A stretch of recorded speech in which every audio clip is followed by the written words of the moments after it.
Today I will show you how to center a div block in Webflow. So first we will take a div block and drag it inside this section, and we will give some styling to this div.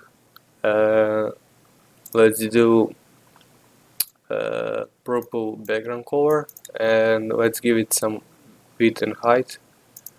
Let's say 200 pixels and 200 pixels.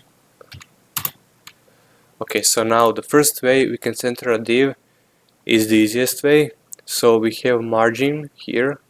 We will click on left margin and click auto, and then we will click right margin and also click auto, and this will automatically center our div block inside this section. So this is the easiest way to do it. So when we drag this div block outside of the section, it will still be centered because it is on auto and margin left and margin right. The second way we can do this, first let's undo this. The second way is by centering the parent of this element. So the parent of div element is tutorial section.